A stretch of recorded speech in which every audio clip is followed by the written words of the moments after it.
Mr. Widemouth.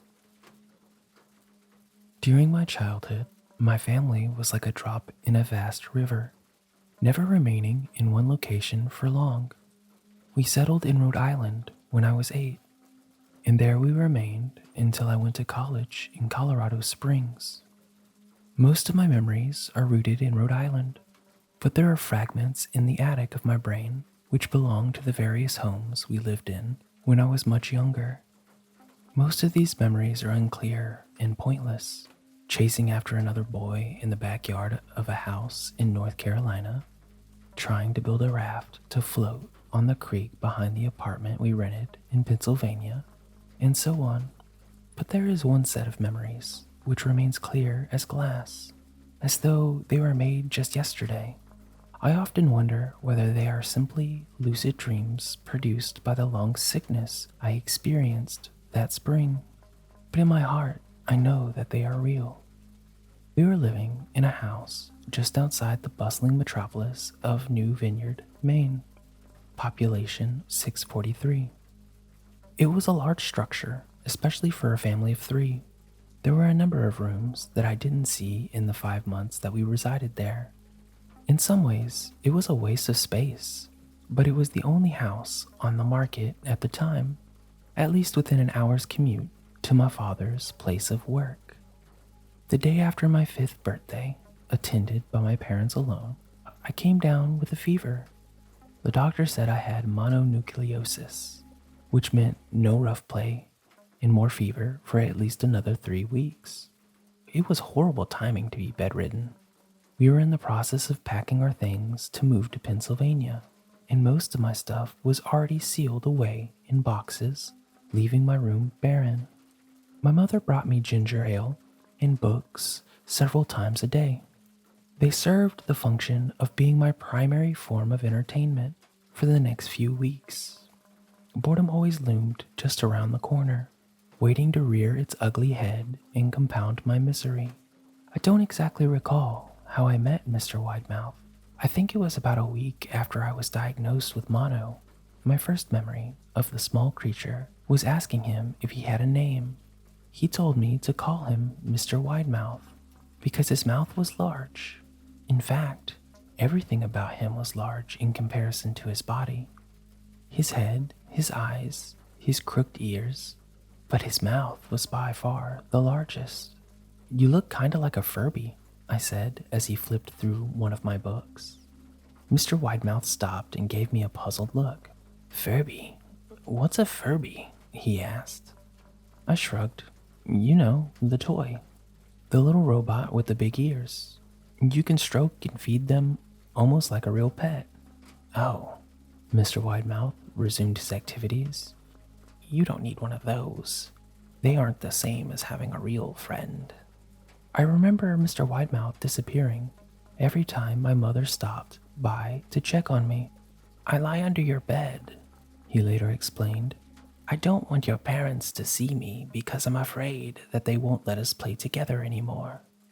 We didn't do much during the first few days. Mr. Widemouth just looked at my books, fascinated by the stories and pictures they contained. The 3rd or 4th morning after I met him, he greeted me with a large smile on his face. "I have a new game we can play," he said. "We have to wait until after your mother comes to check on you, because she can't see us playing it. It's a secret game."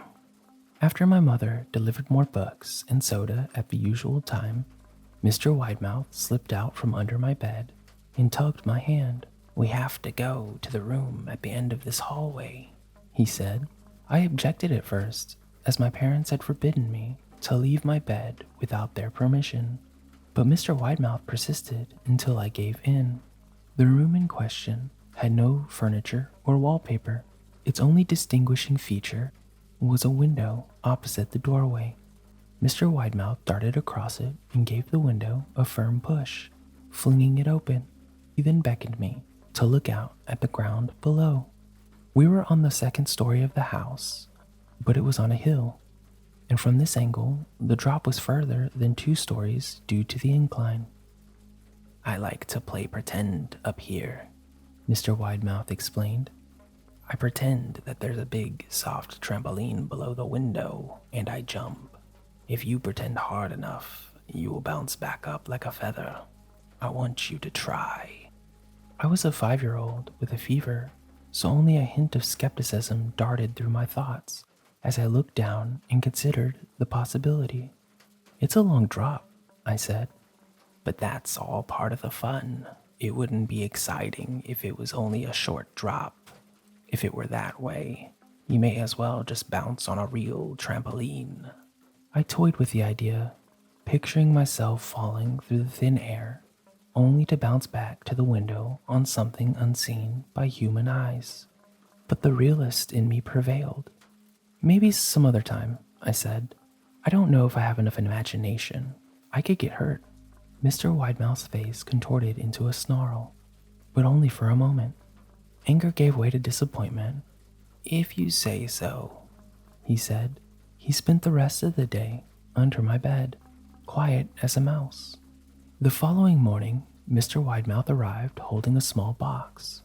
"I want to teach you how to juggle," he said.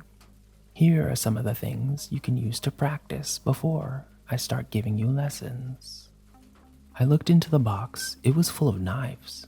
"My parents would kill me," I shouted, horrified that Mr. Widemouth had brought knives into my room. "Objects that my parents would never allow me to touch.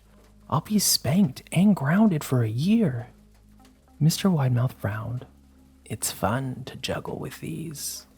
I want you to try it." I pushed the box away. "I can't. I'll get in trouble. Knives aren't safe to just be thrown around in the air."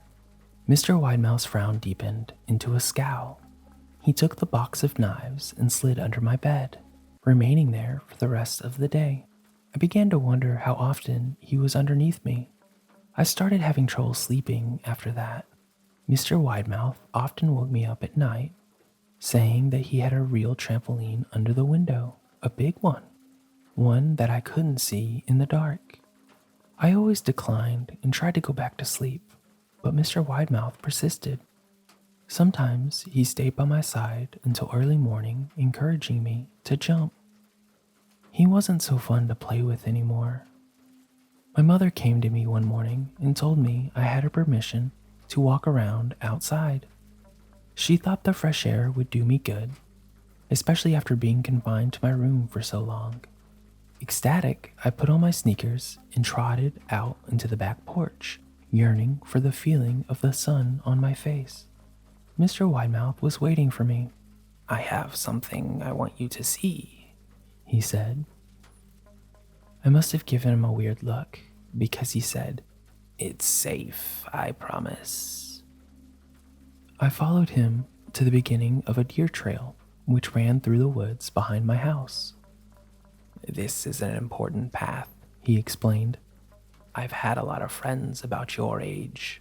When they were ready, I took them down this path to a special place. You aren't ready yet, but one day I hope to take you there." I returned to my house, wondering what kind of place lay beyond that trail. 2 weeks after I met Mr. Widemouth, the last load of our things had been packed into a moving truck. I would soon be in the cab of that truck, sitting next to my father for the long drive to Pennsylvania. I considered telling Mr. Widemouth that I was leaving, but even at 5 years old, I was beginning to suspect that his intentions were not to my benefit, despite what he said otherwise. For this reason, I decided to keep my departure a secret. My father and I were in the truck at 4 a.m. He was hoping to make it to Pennsylvania by lunchtime tomorrow, with the help of an endless supply of coffee and a 6-pack of energy drinks. He seemed more like a man about to run a marathon, not one about to spend 2 days sitting still. "Early enough for you?" my father asked with a hint of sympathy. I nodded and placed my head against the window, hoping for some sleep before the sun came up. I felt my father's hand on my shoulder. "This is the last move, son, I promise. I know it's hard for you, as sick as you've been. Once Daddy gets promoted, we can settle down and you can make friends." I opened my eyes as we backed out of the driveway.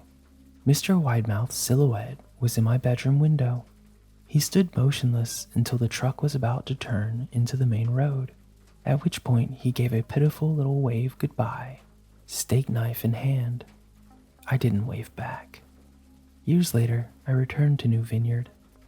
The piece of land our house had stood upon was empty except for the foundation, as the building had burned down a few years after my family left. Out of curiosity, I followed the deer trail that Mr. Widemouth had shown me. Part of me expected him to jump out from behind a tree and scare the living bejesus out of me, but I felt that Mr. Widemouth was gone, somehow tied to the house that no longer existed. The trail ended at the New Vineyard Memorial Cemetery. I noticed that many of the tombstones belonged to children. So, what'd you think? It seems the rain is letting up. Thank you for stopping by. Please like and subscribe, and I hope you'll join me again for another rainy day.